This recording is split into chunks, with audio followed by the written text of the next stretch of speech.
orang yang lo gue baina wa bainallah, ya kan, lakum dinukum waliyadin. Ini interpretasi yang salah. Mari kita ajak orang yang tersesat, kita ajak, kita selamatkan.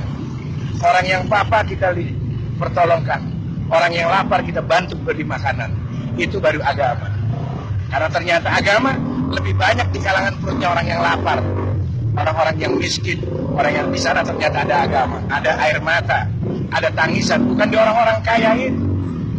Kalau orang kaya sudah bermain dalam ruang logika. Zakat 2,5%, ya kan? Kalau kekayaanku 10 miliar berarti zakatku 250 juta. Tapi mana perwujudan ada orang yang zakat 250 juta? Ada? Nggak ada. Yang ada cuma nasi sebungkus sama ayam sama sambal, berharap dapat surga dari Allah dengan bahasa pahala. Kita lihat bagaimana Islam mau maju berkembang tatkala kita intoleran. Bukan intoleran dengan orang yang di luar sana, tapi intoleran dengan famili kita sendiri. Ikhwanul fiddin. Dia sama-sama bersahadat, sama-sama mengimami Al-Quran, sama-sama meyakini malaikatnya, ya kan? Tapi perilaku kita tidak pernah menyadari bahwa ada orang yang kita bantu sekitar kita. Dia ditanya, antum siapa? Ana muslim. Tapi mana? Coba kalau Anda pakai teori saya. Anda punya kekayaan 10 miliar, dizakatkan 250 juta. Ya kan? 250 juta jangan dibeli nasi. Kita tanya, ada jiron kita ini orang kerjanya cuma bolak-balik. Tanya, Kif, antum apa kerja? Saya nganggur. Terus saya mau dagang. Kenapa enggak dagang? Enggak punya modal. Oke. Ini ada uang. Berapa modalnya? Ya kurang lebih 20 juta. Nih pegang 20 juta. Anak pengen lihat inti dagang yang benar 20 juta. Tahun depan inti bayar zakat. Baru itu namanya rahmatan lil alamin. Kif, rahmatan lil alamin itu apa? Dari gelap menuju terang. Orang yang nganggur jadi bekerja, orang yang lapar bisa makan, itu menjadi rahmat. Kalau cuman antum bagi-bagi nasi sebungkus, pahala surga, lakra'ah ini hari, zaman udah now, orang sudah individualis, lebih percaya Google daripada percaya orang-orang bicara kebaikan. Lihat anak-anak bangsa kita itu, ya kan, mereka hidup ketersesat dalam pikiran, ya, mobil-mobil diisi pengamen. Ada kesadaran kita untuk membantu mereka, menyelamatkan mereka. Minimal jangan selamatin akhirat dah, dunianya dulu selamatin, ya kan, insya Allah akhiratnya nanti. Kan nggak ada. Kita begitu individu, kita seakan-akan sudah melewati tahta langit aja, seakan-akan kita ini orang benar di hadapan Allah. Padahal kita belum tentu bisa selamat. Tidak menjamin dagangan kita dibeli sama Allah. Kita ini pedagang. Kita ini pedagang amal.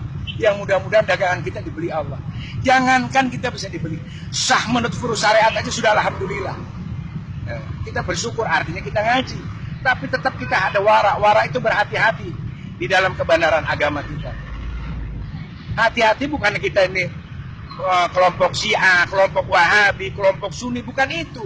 Berhati-hati amalan kita mendekatkan enggak dengan perilakunya Rasulullah. Karena kita ini cuma napak tilas dari perjalanannya Rasulullah. Karena tidak ada bukti otentik dalam sejarah dunia orang yang sampai kepada Tuhan kecuali Muhammad ibn Abdillah. Catat itu. Hanya Muhammad ibn Abdillah yang membuktikan bahwa dia sudah berjumpa sama Allah. Ya kan? Ada namanya Siddhartha Gautama. Dia tidak sampai pada itu. Ya kan? Ada yang orang-orang hebat tidak akan pernah sampai. Cuma satu-satu buktinya. Dan Muhammad itu adalah Al-Quran itu sendiri. Itu bukti jelas bahwa Nabi Muhammad telah sampai hadapan Allah selama 23 tahun.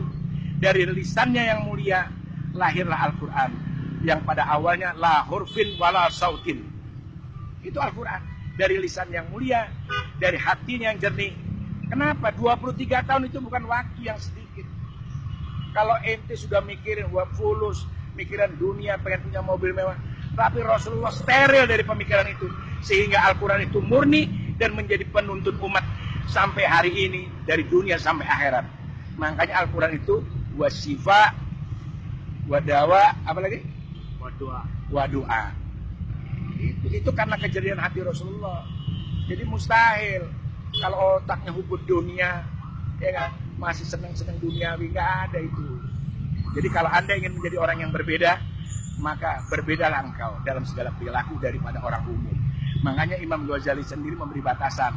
Ada kelasnya awam, ada kelasnya khas, ada khas bil khas. Ternyata khas bil khas itu awam itu adalah pola pikir, mindset cara berpikir kita. Maka di dalam ajaran agama lain juga ada. Namanya kasta, ada Brahma, ada Sudra, ada Waisya. Ternyata itu cara berpikir. Seorang Brahmana tidak mungkin berpikir cara Sudra. Orang yang khas tidak akan berpikir cara orang awam. Jadi cara berpikir bukan status sosial. Nah, boleh jadi ente jadi orang tajir, dunia di tangan ente. Tapi kelas ente tetap orang awam.